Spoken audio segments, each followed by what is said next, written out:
सब इतने short notice पे आए, उसके लिए सबसे पहले आपका धन्यवाद। कुछ आए दिनों से, पिछले 3 या 4 दिनों से मैं देख रहा था कि इसमें काफ़ी हमें जो रिक्वेस्ट है वो आ रही थी इस तरह की कि चंबा शहर पूरा सील कर देना चाहिए या सारी एक्टिविटी बंद कर देनी चाहिए या इस तरह से। और दूसरी तरफ इस तरह की भी रिक्वेस्ट आई कि सब कुछ खोल देना चाहिए, दोनों तरफ। तो इसमें दोनों तरफ की जो चीज़ें हैं उसके ऊपर आज एक तरह से आई सी, इसको हम कह सकते हैं कि हमारे पास थोड़ा सा डाटा जो है, हमारा कोई भी डिसीजन जो है उसके पीछे डाटा जो है बड़ा सेंट्रल रोल प्ले करता है। तो हमारा जो डाटा है वो इस तरह से, एक तो पहली चीज़ ये है कि इसमें कुछ लोगों में ये बड़ी भ्रांति है कि चंबा में हालात बहुत खराब हो गए। मैं हमेशा ये कहता हूँ कि हालात का खराब होना या ना होना और आंकड़ों का ग्राउंड ट्रूथिंग जो है ना, ये दोनों जो है बड़ी एक आपस में इंटरलिंक चीज़ें हैं। अगर आपके केस ज़्यादा निकल रहे हैं तो हम इसको बिल्कुल पॉजिटिव वे में ले रहे हैं। ये जो केसेस ज़्यादा निकल रहे हैं ये हेल्थ स्कीम की एक, इसको मैं कामयाबी कहूँ। ये हेल्थ स्कीम की एक, this is the success of the health scheme. और ये जो दिन रात काम कर रहे हैं, आपका सबसे पहले जो सैंपल पकड़ा गया, उसके बाद ये सैंपल से बाद में लिए गए, वो एक रैंडम सैम्पलिंग के ऊपर लिया गया। उसमें किसी भी तरह के ना कोई सिम्टम थे, ना उसमें किसी भी तरह का कोई लक्षण ही नहीं, सिम्टम या लक्षण नहीं। वहाँ से जब वो आए तो उसके बाद वो चीज़ें जब की गई, प्राइमरी कॉन्टैक्ट ट्रेसिंग की गई, सब कुछ किया गया, तो उसके बाद ये केसेस निकल गए। मगर केसेस ज़्यादा निकलने का मतलब ये नहीं है कि जो लोगों के अंदर जो एक थोड़ी सी विचार आ रहा है कि यहाँ चंबा में हालात बहुत ख़राब है, ऐसा कुछ नहीं। ऐसा कुछ नहीं है। मैं इसलिए कह रहा हूँ, आंकड़ों के बेसिस पे कह रहे हैं कि मान लीजिए केसेस आपके बढ़ रहे हैं, वो हम सबको पता है कि ये बढ़ेंगे। ऐसा नहीं है, आप उसमें सेक्लूजन के साथ तो हम जी नहीं सकते ना। अब क्योंकि अनलॉक फेज ठीक चल पड़ा है, जैसे अनलॉक फेज, अनलॉक फेज में जब हमारा आपस में थोड़ा सा मेल जो होगा, मार्केट्स खुलेंगी, तो ये केसेस बढ़ेंगे, ऐसा नहीं। बट सवाल ये है कि हमारा जो रिकवरी वाला जो डाटा है वो भी बड़ा इंपॉर्टेंट है। आप देखिए पिछले 3 या 4 दिनों में हमारी 32 रिकवरीज की, तो रिकवरीज जो है इसके ऊपर भी ध्यान देना भी पड़ा। तो ये जो आपकी आवाज़ साफ आ रही है इससे, या मैं इसको हटा दूँ?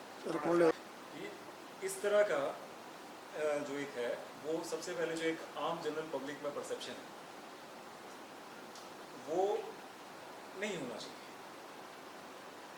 अब जो है, क्योंकि इसका देखिए ना, आप सब कुछ जो मेन चीज़ पे आ रहा था, एक सेकंड,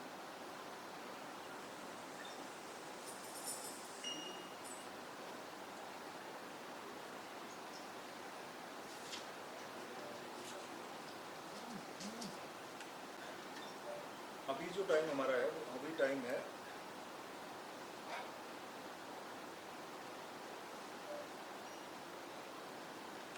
वो ये समझने का है कि हमें किस तरफ जो जाना है। जो अनलॉक की तरफ हम इसलिए कह रहे हैं कि अब आप सारे इसको बंद करके आप वैक्सीन आने का वेट नहीं कर सकते, और जो बेसिक लाइवलीहुड है उसके ऊपर भी ध्यान हमें देना पड़ेगा कि लोग किस तरह से जीवन यापन कई लोगों ने करना है, जिनकी सैलरीज लगी हैं, जिनका वो है, वो तो चलिए अलग चीज़ है, बट सभी लोग जो है वो इस तरह से नहीं कर सकते। तो थोड़ा सा इसमें जो बेसिक चीज़ है, सबसे इम्पोर्टेंट चीज़ ये है कि हमें लक्षणों की समझ होनी चाहिए कि हमारे अंदर किस तरह के अगर लक्षण आ रहे हैं तो इसका मतलब ये है कि हमारे अंदर ये संक्रमण हो सकता है। उसके लिए डॉक्टर साहब आपको थोड़ा सा ब्रीफ करेंगे। और दूसरी चीज़ ये है कि हमें लक्षणों से कैसे, लक्षण तो आ गए, उसकी एक तो रिपोर्टिंग करना बहुत ज़रूरी है, और दूसरा ये है कि उससे कैसे बचना है। तो लक्षणों से कैसे बचना, उसके ऊपर हम बार बार ये कह रहे हैं कि पब्लिक और भीड़ भड़ाके वाली जगह हैं उनसे बचना जो है सबसे इम्पोर्टेंट है। और दूसरा ये है कि जो हमारा दिस सोशल गैदरिंग्स जो, अब थोड़ी सी जब ढील मिलती है तो 50 की अगर नंबर बता दिया जाता है तो लोग उसमें कई बार ये सोचते हैं कोई देखने वाला नहीं है, तो 50 की जगह उसमें 100 लोग आ जाते हैं, 150 लोग आ जाते हैं। तो वो एक थोड़ा सा ना विस्फोटक होने की जो क्षमता है वो ऐसी सोशल गैदरिंग्स में थोड़ी सी ज़्यादा है। तो इस तरह की सोशल गैदरिंग से, भीड़ भड़ाके वाली जगहों से, और जो एक जिसको हम रूटीन लाइफस्टाइल बोलते हैं, वो रूटीन लाइफस्टाइल में जो सोशल इंटरमिंगलिंग करते हैं, उससे बचना जो है that is the most important aspect. अगर उससे हम बच के रहते हैं तो हमारे, मुझे नहीं लगता किसी को भी किसी भी तरह के संक्रमण की कोई चिंता होनी चाहिए। फिर भी जो लक्षण है वो डॉक्टर साहब आपको बताएंगे कि किस तरह का, वैसे इसमें लक्षण नहीं आ रहे, जो मैक्सिमम हमारे पॉजिटिव्स आए हैं, इनमें किसी भी तरह के सिम्टम्स जो हैं वो 2 या 3 केसेस हैं जिनके अंदर माइल्ड सिम्टम्स हैं, तो माइल्ड सिम्टम्स आ गए। अब इसका ये मतलब नहीं है कि वो सारे जो हमारे मेजॉरिटी केसेस हैं वो सारे जो हैं वो उसमें सिम्टम्स हमारे किसी भी तरह के नहीं पाए गए। और दूसरी एक चीज़ ये है कि थोड़ा सा जो एक सोशल बैरिकेडिंग हो रही है, किसी के घर में अगर कोई पॉजिटिव आ रहा है, अब मान लीजिए कोई पॉजिटिव आ गया, एक डिटेक्ट हो गया, इसका मतलब ये नहीं है कि उन्होंने सारे में फैलाया है। एक बंदा जो पॉजिटिव आ रहा है, कोई अगर 100 में से अगर पहला जो टेस्ट हो रहा है वो पॉजिटिव आ रहा है, तो इसका ये मतलब नहीं कि उसने सब में फैलाया है। इसका मतलब ये है कि कहीं और से फैल के उसमें भी आ सकता है। और कॉन्टैक्ट हिस्ट्री ट्रेसिंग की जो है वो थोड़ा मुश्किल इसलिए हो गया क्योंकि अब काफ़ी टाइम से लोग जो इधर उधर उनकी मूवमेंट थोड़ी सी बढ़ गई है। बट ओवरऑल जो जैसा कि पब्लिक व्यू भी आ रहा है, सब कुछ आ रहा है, उसमें हमें लगता है कि धीरे धीरे हमें अनलॉक जो है बड़ा केयरफुल अनलॉक जो है उसकी तरफ हम सबको बढ़ते हैं। डॉक्टर साहब आपको लक्षण क्या कह रहे थे? आए हैं 279 मामले आए हैं और उसमें से अभी आज की तिथि में 155 एक्टिव हैं और 123 लोग रिकवर हो गए हैं। इन 155 में भी अधिकतर मामले पिछले 7-8-10 दिनों में आए हैं और इनके आने का भी कारण ये था कि हमारे एक डेंस पॉपुलेशन से कोई व्यक्ति रैंडम सैंपलिंग में आया और हमने एग्रेसिव उनकी कंटैक्ट ट्रेसिंग की। और जैसा सर ने बताया कि हमारे काफ़ी सारे मामलों में लक्षण नहीं थे। अभी लक्षण वाले 2 मामले हमारे डिस्ट्रिक्ट कोविड हॉस्पिटल धर्मशाला में उपचाराधीन है। जो DCHC में हमने district Covid health care facility Dalhousie में है, जहाँ पे हमारे अभी 25 लोग हैं, वो लक्षणों की वजह से नहीं है, वो वल्नरेबल है, एज ज़्यादा है, डायबिटीज़ है, तो हम उस मामले में थोड़ा अधिक सतर्क रहने का प्रयास करते हैं कि उनमें ऐसा कोई लक्षण डेवलप हो तो इमीडिएटली डिटेरिएट करें, तो हम वहाँ पे हमारी वेंटिलेटर की सुविधा, फिजिशियन की सुविधा, एनेस्थेटिस्ट की सुविधा, वो सब कुछ है। जैसे सर ने कहा, थोड़ा चिंता का माहौल बना पूरे शहर में, ज़िला में, कि बहुत सारे मामले आए हैं। मेरा ये मानना है कि ज़्यादा मामले आए और लक्षण ना हो और कॉम्प्लिकेशन ना हो, ये कोई बहुत बुरा सही है। हम धीरे धीरे एक पूल क्रिएट हो रहा है जो हेल्दी लोग हैं जिनमें एंटीबॉडीज़ डेवलप होगी और सब्सिक्वेंटली लेटर स्टेज में वो हमें इस ओवरऑल इन्फेक्शन से लड़ने के लिए हर्ड इम्यूनिटी के रूप में विकसित होगी। इस समय पे हमारा फोकस जो है वो सैम्पलिंग में भी 2 चीज़ों पर है। एक तो जो मामले पॉजिटिव आ रहे हैं उनके close primary contacts. Close primary contact का मतलब या तो वो व्यक्ति सेम हाउस होल्ड शेयर करता हो, या खाना शेयर किया हो, या 15 मिनट से अधिक बहुत क्लोज कंटैक्ट, 1 मीटर के अंदर बहुत क्लोज अनप्रोटेक्टेड कंटैक्ट में रहा। तो हम उन व्यक्तियों की सैंपलिंग कर रहे हैं और एग्रेसिवली हमने प्रयास किया है, शहर में बैनर लगाए हैं कि जिस किसी को भी लक्षण आते हैं, मैंने 2 चिकित्सा अधिकारियों के जो लोकल हैं यहाँ के, उन्हीं के नंबर दिए हैं, वो इमीडिएटली उन्हें सूचित करें। मैं व्यक्तिगत रूप पर भी हम उसको मॉनिटर कर रहे हैं। किसी में भी लक्षण आते हैं, लक्षण जो है वो क्या है, गले में खराश, गला खराब होना, गले में दर्द, खांसी, बुखार तेज, सांस लेने में तकलीफ। लक्षण आने का मतलब ये नहीं है कि उसमें कोरोना होगा ही। वो बहुत सारी बीमारियां हैं जो इस समय पे ऐसे सीजन में अदर वायरल डिजीजेस भी होती हैं, मगर चूंकि किसी में लक्षण आएंगे तो हम उसका टेस्ट ज़रूर कराएंगे। अभी तक जितनी हमने शहर में एक्टिव केस फाइंडिंग कराई है, घर घर जाके लोगों का प्रयास किया है कि इन्फ्लुएंजा लाइक इलनेस के बहुत ज़्यादा मामले हमें इन्फ्लुएंजा लाइक इलनेस के जो सामान्य इस समय पे होते हैं उससे अधिक नहीं मिले हैं।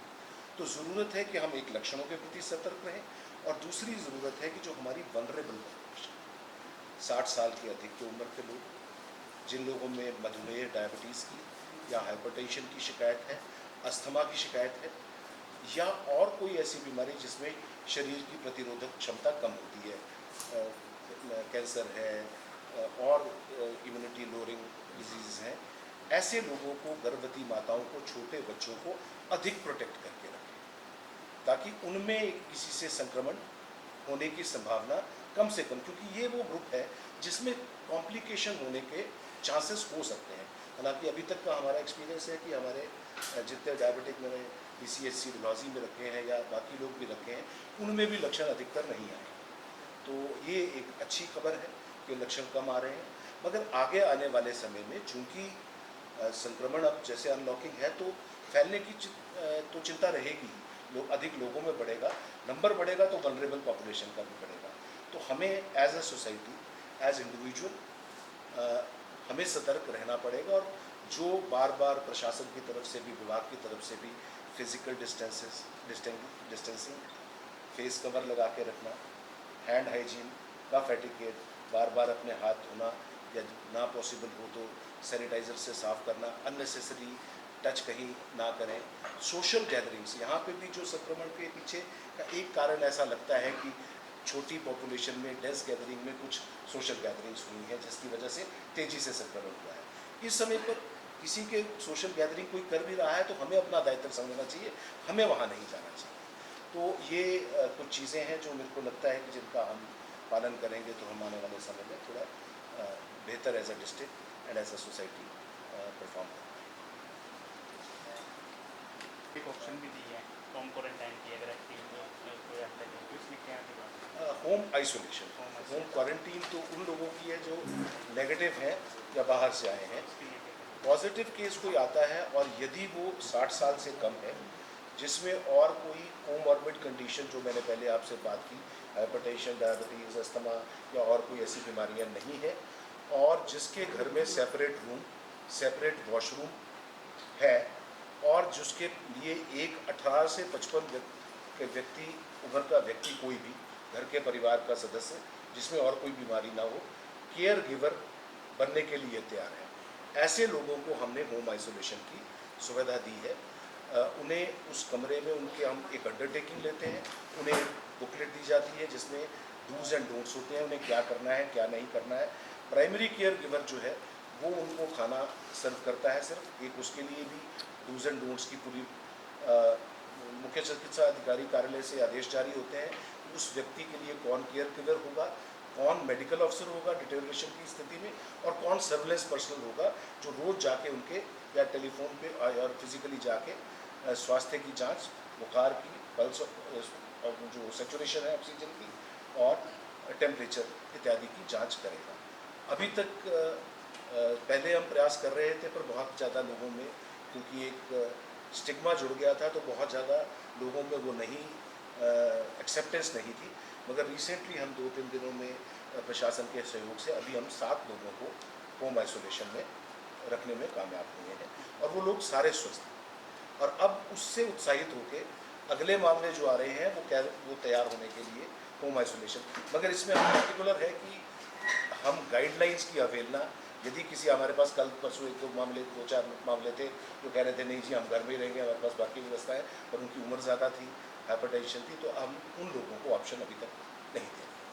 सर कुछ लोग जो है वो टेस्ट नहीं करवा रहे हैं, जिन पे थोड़ा संदेह भी है, कुछ गाँव में भी ऐसे केसेज हैं, तो उसके लिए कोई ऐसी गाइडलाइंस है कि कैसे? देखिए, मेरी नज़र में ऐसा कोई मामला आया नहीं है। यदि कोई व्यक्ति मेरी डेफिनेशन में संपर्क में कंटैक्ट में फॉल करता है, और यदि और जो डेफिनेशन है उसमें फॉल करता है, तो ऐसा कोई टेस्ट होगा तो वो तो लीगल बाइंडिंग है। नहीं, इसमें ऐसा है ना, किसी को खांसी हो गई है, किसी को बुखार हो गया, इसका ये मतलब नहीं कि कोरोना है। हाँ, नहीं सर, वो पॉजिटिव के संपर्क में कोई किसी के घर में जाता है, हाँ, काम करता है, उसके बाद और लोग बोल भी रहे हैं, उसके बावजूद भी नहीं, अगर जो प्राइमरी जो क्लोज प्राइमरी कंटैक्ट की परिभाषा में होगा और फिर मना करेगा, तब तो हम उसमें वो आप बता दें, अगर ऐसा है तो बता दें। एक सर और बात उठ रही है सर, ये जो बड़ोग में पॉजिटिव जो शुरू हुआ, तो यहाँ पे आप बस वो क्लैरिफिकेशन ही लेंगे उसमें कि एक कोई लेडीज़ थी जिसकी डेथ हुई थी, उस लोगों का यही कहना है वहाँ के कि वो हॉस्पिटल में एडमिट थी, उसको बुखार भी था, टाइफाइड भी था, लेकिन उसकी डेथ हो गई थी वहाँ,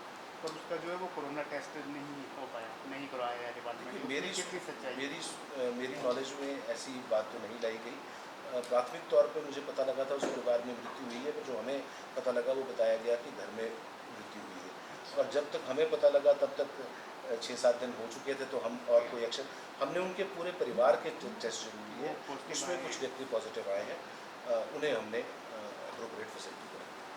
पर ऐसे टाइम में मैं एक और चीज़ देख रहा हूँ कि लोग जो हैं वो, अगर कोई पॉजिटिव आ रहा है तो उनके बोल रहे हैं, किराएदारों को बोल रहे हैं, अगर किसी का किराएदार पॉजिटिव आ जा रहा है तो बोल रहे हैं किराएदार को निकाल दो, और मतलब ये थोड़ा सा एक ना गलत सिग्नल जाता है कि हम सबको, अगर किसी के घर में कोई पॉजिटिव अगर कोई आ भी रहा है तो इसका ये मतलब थोड़ी है कि वो अछूत थोड़ी हो गया है वो। वी शुड हेल्प देम, और इसकी स्टिग्मेटाइजेशन ना करके, अब बात ऐसे है कि वो लोग, अब जैसे आप देखिए वो सरू में पांटी जी आए, उन्होंने वहाँ जाके वो पूरा पॉजिटिविटी के साथ किया, तो ऐसा भी कुछ नहीं है कि आपको एकदम ही किसी का डिप्रेस कर देना है, क्योंकि पॉजिटिव जो आ रहा है वो तो थोड़े दिन में नेगेटिव हो गया, उसके बाद वो इम्यून हो जाएगा। जो बाकी लोग हैं उनको खतरे की भावना तो उनको है, जो बेसिकली पॉजिटिव नहीं है, डरने की जरूरत तो उनको है।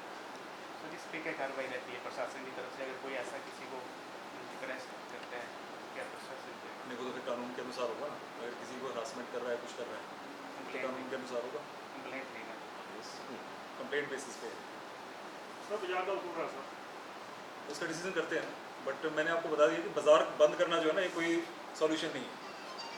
बात ऐसे है कि अब हम ये कह रहे हैं कि कोरोना में जैसे कई पॉजिटिविटी रेट अगर बढ़ भी रहा है, तो आप सारे का सारा बंद कर दोगे, तो जो लोग बेचारे डेली अपनी दिहाड़ी पूरी करके, जो शाम का बेचारे 400-500 रुपये कमा के लेके जाते हैं, बच्चों को खिलाते हैं, कुछ घर का राशन लेके जाते हैं, उनके बारे में भी हमें सोचना पड़ेगा। और दूसरा ये है कि सारा बंद करने से ना एक थोड़ा सा साइकोलॉजिकल इम्पैक्ट ये होता है कि लोग ये सोचते हैं कि बस अब किसी के घर में कोई क्रिटिकल बीमारी वाला है, वो सोचेगा कि मैं बाहर ना जाऊँ।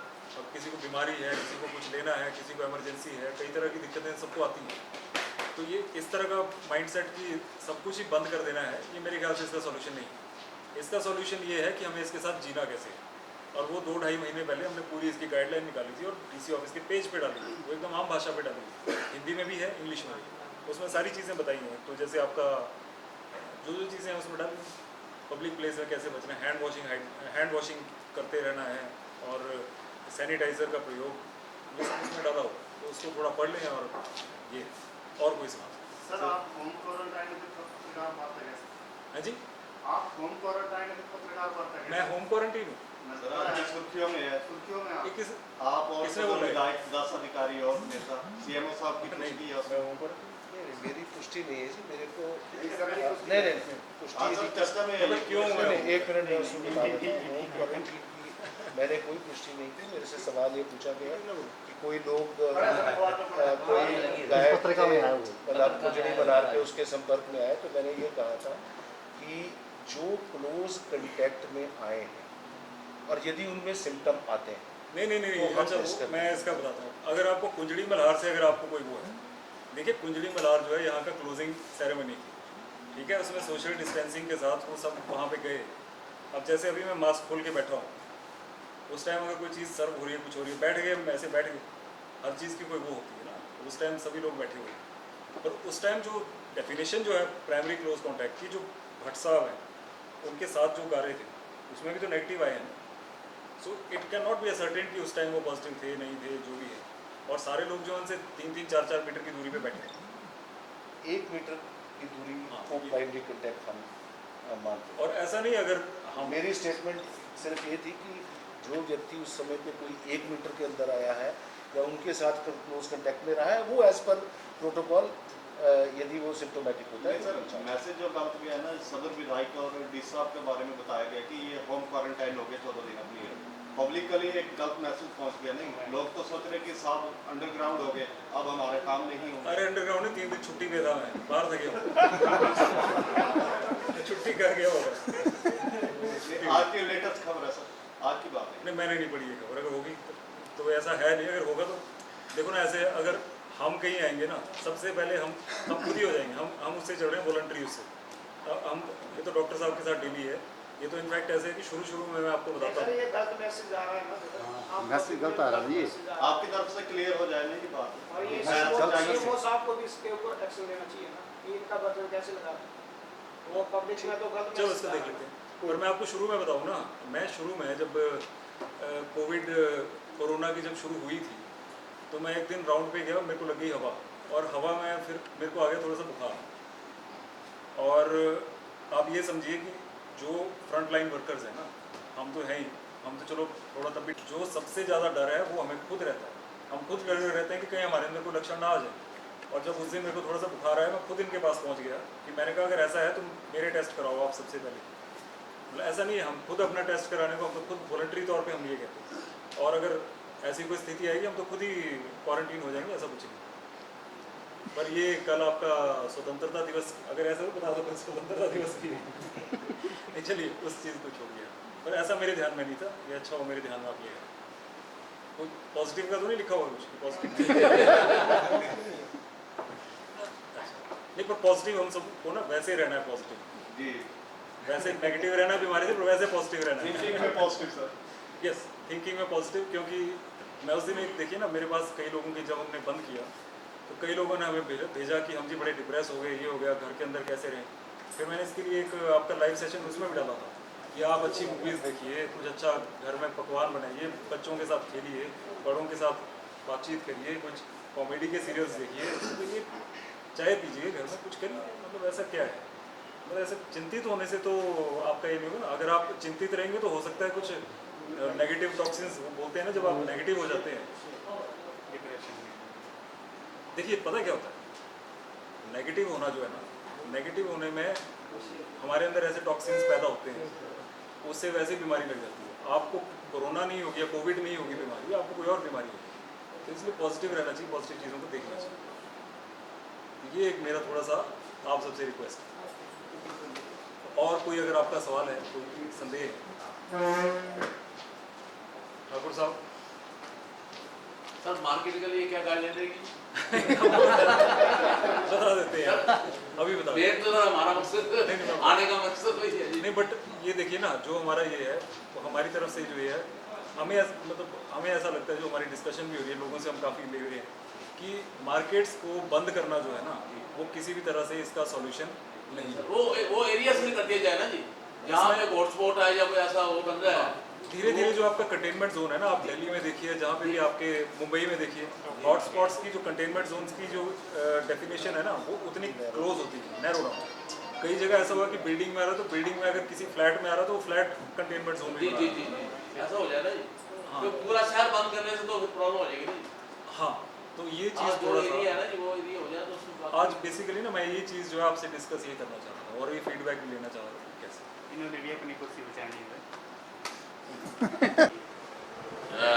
हमारे उपायुक्त महोदय श्री विवेक भाटिया जी ने प्रेस कॉन्फ्रेंस में भाग लिया, हम भी वहाँ थे।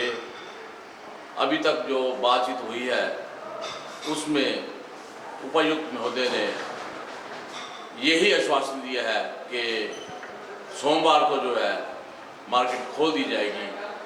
उन्होंने भी यही बात कही है कि मार्केट बंद करना कोई हल नहीं है, क्योंकि कोरोना की लड़ाई जो है अब लंबी चलने वाली है। इसमें पॉजिटिव केस आ रहे हैं, बीच में लोग ठीक होके भी आ रहे हैं, जैसे टेस्टिंग हो रही है वैसे पॉजिटिव भी आ रहे हैं, और उसके बाद उनको जो इंस्ट्रक्शन वहाँ भेजा जा रहा है वार्ड में, तो वहाँ कुछ लोग, काफ़ी लोग ठीक होके भी आ रहे हैं। तो मार्केट बंद करने से कोई हल निकलने वाला नहीं है। तो अभी प्रेस कॉन्फ्रेंस में सभी ने यही निर्णय लिया कि जो है मार्केट को खोल दिया जाए। कुछ एरिया जहाँ पे ऐसे केस ज़्यादा हैं, वो बिल्डिंग या वो एरिया सील किए जाएंगे, बाकी की मार्केट जो है खोल दी जाएगी। अभी इसी बात का डी साहब ने ये सबको आश्वासन दिया है। बाकी मैं सभी व्यापारी भाइयों से यही अनुरोध करता हूँ कि अपनी सुरक्षा का पूर्णतया ध्यान रखें। मार्केट खुल जाती है तो भी हम लोग जो है, जो अपनी सेवा दे रहे हैं लोगों को, उसमें हमें ये जरूरी है कि अपनी सुरक्षा का ध्यान रखें, क्योंकि अब चंबा में जो है संक्रमण बहुत बढ़ रहा है, केस दिन प्रतिदिन बढ़ते जा रहे हैं। मार्केट तो खुल जाएगी, बट ये है कि हमें अपने सुरक्षा का जरूरी जो है ध्यान रखना पड़ेगा। ये एक बाकी जो भी होगा इसके बाद, जो भी आदेश आएगा, जो भी प्रशासन का आदेश आएगा, वो सबको बता दिया जाएगा।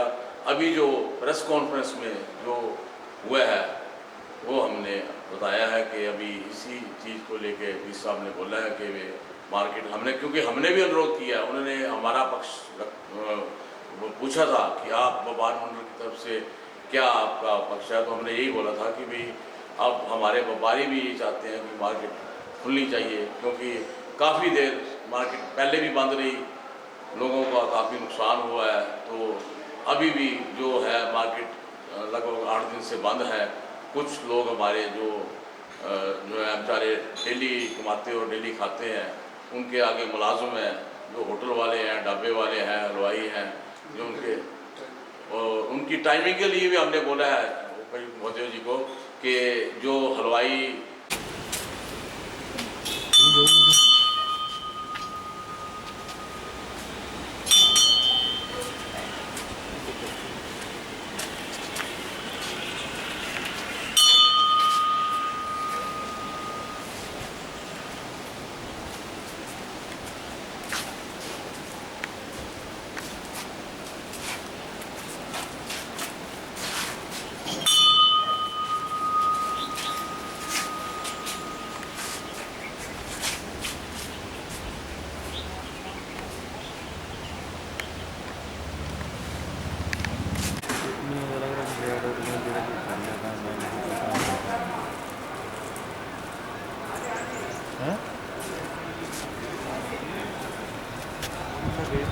आप बेकार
मैं दीपक भाटिया, प्रेरणा द इंस्पिरेशन संस्था का अध्यक्ष।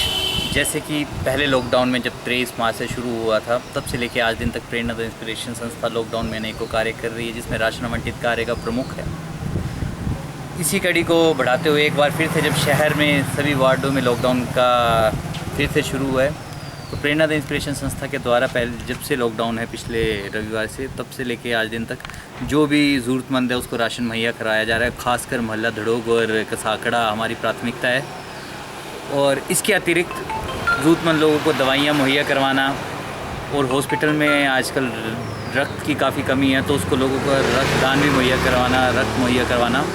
तो ये आजकल संस्था के द्वारा ये कार्यक्रम रोज चल रहे हैं पूरे दिन। और हमारी प्राथमिकता है कि हर ज़रूरतमंद तक संस्था पहुँचे। और एक लगी सभी लोगों से आग्रह भी है, कोरोना अब बहुत ज़्यादा शहर में भी प्रवेश कर चुका है, कम्युनिटी स्प्रेड भी हो चुका है लगभग। आप देख सकते हैं हर मोहल्ले में केसेस बढ़ते जा रहे हैं और आ ही रहे हैं। तो हमारा सभी लोगों से आग्रह है कि सावधानी बरतें, घरों से बाहर ना निकलें और प्रशासन व सरकार के द्वारा दिए गए दिशा निर्देशों का पालन करें। और साथ ही साथ जितने भी हमारे कर्मचारी हैं, चाहे वो डॉक्टर्स हैं, पुलिस कर्मचारी हैं या अन्य कर्मचारी जितने भी हैं जो अपनी सेवाएँ दे रहे हैं, तो उनका ध्यान दें, क्योंकि वो जितनी भी सेवाएं वो हमारे लिए दे रहे हैं।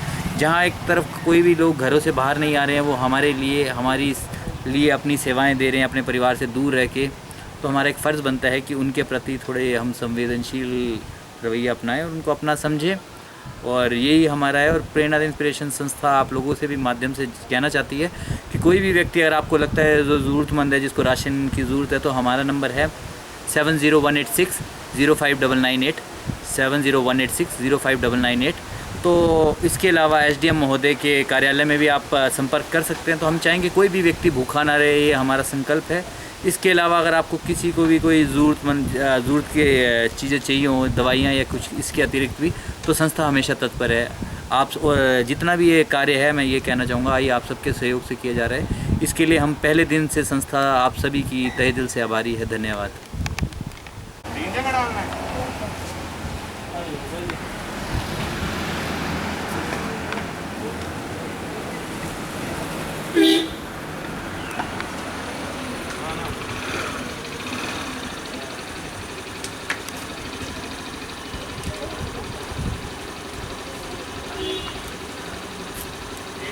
गंड मार दियो ऊपर का, दो गंडा मार दियो।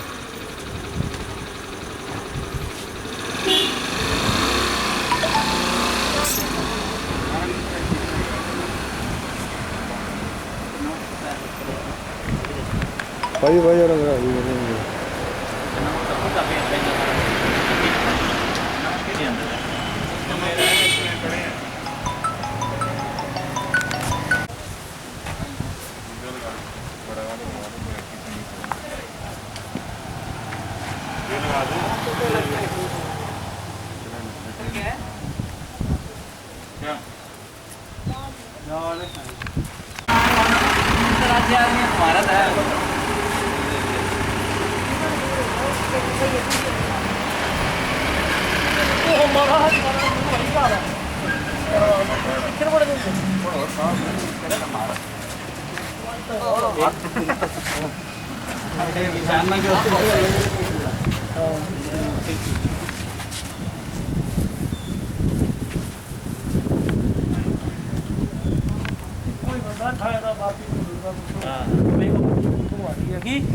काढ़ा पिए जी, काढ़ा है।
ढाबा रेस्टोरेंट जो हैं उनके टाइम जो है रात को 9 बजे तक कर दिया जाए।